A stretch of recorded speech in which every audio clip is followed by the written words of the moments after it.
De nouvelles rumeurs et révélations explosives sur le film Superman de James Gunn et sur son DCU. J'espère que vous êtes prêts pour votre dose de DC, car aujourd'hui on a 4 gros points à aborder. Alors armez-vous de votre batarang, prenez votre cape de Superman et commençons tout ça. Mais avant, je t'invite à laisser un pouce si cette vidéo te plaît, à activer la cloche pour ne manquer aucune des prochaines sorties à venir sur la chaîne et bien évidemment à t'abonner ici pour toujours plus de DC. Tout d'abord, le film Superman de James Gunn a officiellement terminé son tournage. C'est James Gunn qui l'a annoncé sur Instagram et David Corenswet qui n'a pas manqué de se régaler pour fêter la nouvelle. En même temps, on se doute qu'il a dû suivre un sacré régime pour ce film, alors maintenant il peut se faire plaisir. À l'occasion, ils ont dévoilé une carte Superman Collectibles que peut-être on pourra acheter à l'avenir et qui nous dévoile encore un petit peu plus le costume avec lequel je suis vraiment mitigé, toujours aussi mitigé. Il y a à la fois de très bonnes choses et d'autres bien plus mauvaises, et je n'arrive pas à savoir lequel prend le dessus sur l'autre. En tout cas, ça y est, le tournage est terminé, mais une bande-annonce ne devrait pas arriver cette année. En tout cas, il y a quelques mois, James Gunn avait déclaré qu'une bande-annonce ne sortirait pas avant 2025, donc il va falloir s'armer de patience, mais on aura encore énormément de nouvelles d'ici cette fin d'année. Mais c'est vraiment rassurant de se dire qu'ils ont maintenant encore beaucoup de temps pour pouvoir bien gérer les VFX. Car ça a été probablement le plus gros problème des films de super-héros ces dernières années. C'est là où je suis rassuré avec James Gunn, par rapport à ses films Gardiens de la Galaxie, où je sais qu'il ne nous fournira pas un produit qui n'est pas terminé. Pour rester sur Superman, il semblerait que le documentaire Christopher Reeve à Superman Story sorte en France le 9 octobre. Là où il sortira aux États-Unis fin septembre, il sera quand même disponible en France et portera le label DC Studio. Pour rappel, ce film sera un biopic documentaire de 1h45 environ, revenant sur toute la vie de Christopher Reeve. Voilà pour Superman, c'est tout ce qu'on a eu pour le moment, mais il y a encore d'autres choses à traiter, comme par exemple Kumail Nanjiani qui serait vraiment bel et bien casté en tant que Booster Gold dans ce DCU. C'est Cholo Maridueña, l'acteur de Blue Beetle, qui l'a confirmé en interview.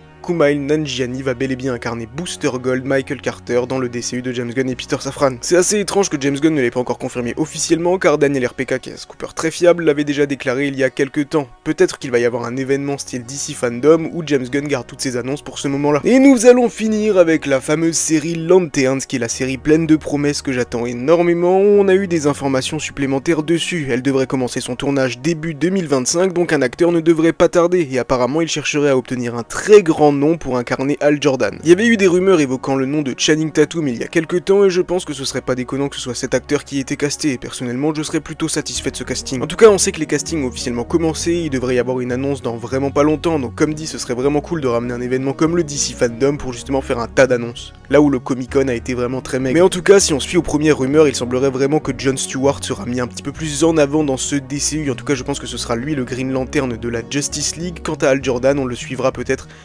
en tant qu'antagoniste, c'est ce qui me fait peur, mais on reviendra là-dessus sur une vidéo consacrée entièrement à l'histoire de Lanterns dès qu'on aura eu le casting et un petit peu plus d'informations. Voilà, c'est tout pour aujourd'hui, mais vous le savez, les informations d'ici, ça va et ça vient. Donc dites-moi dans les commentaires ce que vous pensez de ces informations et de ces rumeurs, et on se donne rendez-vous très bientôt à Metropolis.